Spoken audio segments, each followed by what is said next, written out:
Hello class, so we are going to go over another problem here. In this question here, it's a bit more complicated. We need to find the acceleration for a system with three masses, two of them hanging off the table, one is on the table, and we have two scenarios here as well. So let's look at the first scenario, A. It says there is no friction. So in this case, I would draw the free body diagrams for all three forces, or three masses, sorry. So the mass that is hanging on the table, off the table on the left side, has the force of gravity. Let's call this mass 1, and the tension pulling it up. The mass on the table has the tension pulling to the left and tension to the right. It has its force of gravity 1 and force, normal force since it's sitting on the surface. And finally, the mass on the far right, the biggest mass there, we have the force of gravity 3, sorry. And it has a tension pulling it up.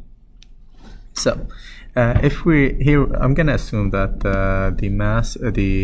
all three masses are gonna be moving towards the largest mass, which means the smallest mass is gonna be moving up, the second mass is gonna be moving to the right, and the largest mass is gonna be moving down.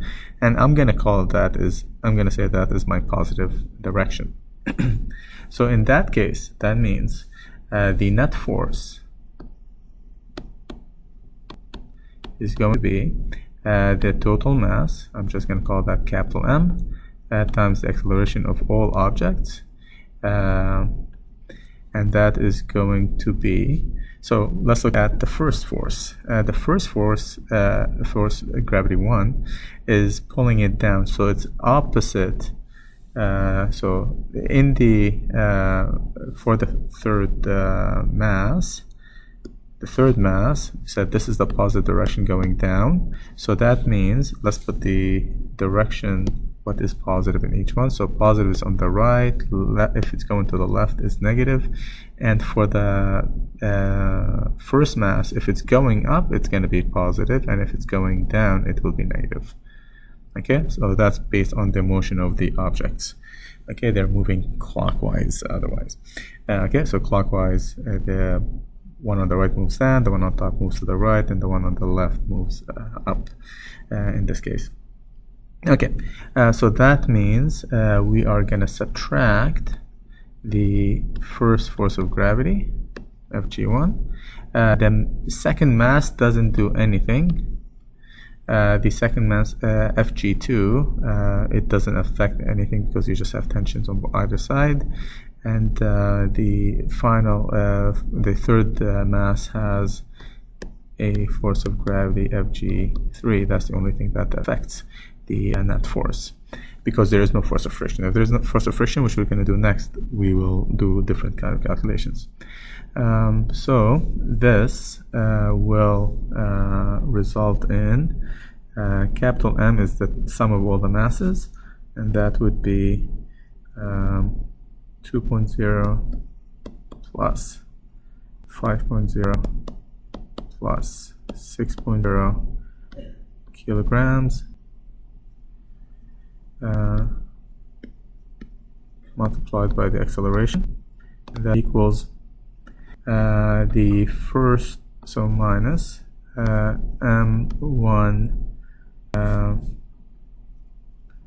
g, which is 2.0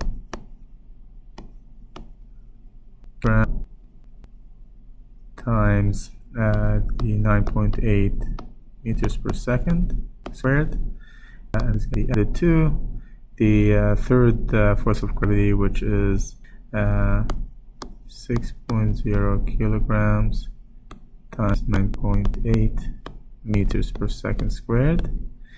So the x, we're going to divide both sides by the sum of all masses, which will be, put that in the calculator,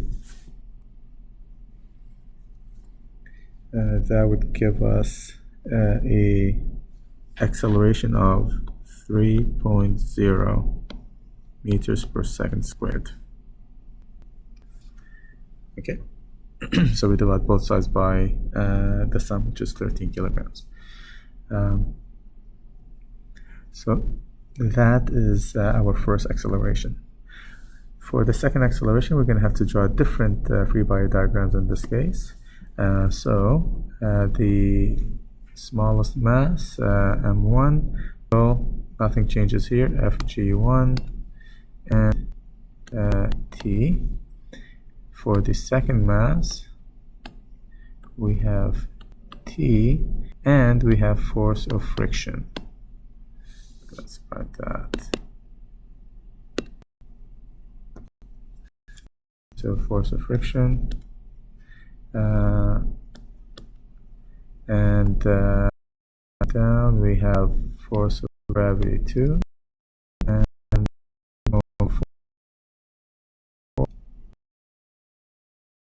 the right, which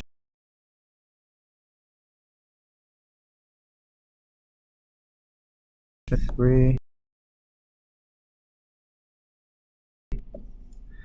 Okay. We're going to assume the same directions as well. Positive is going to be of the table on the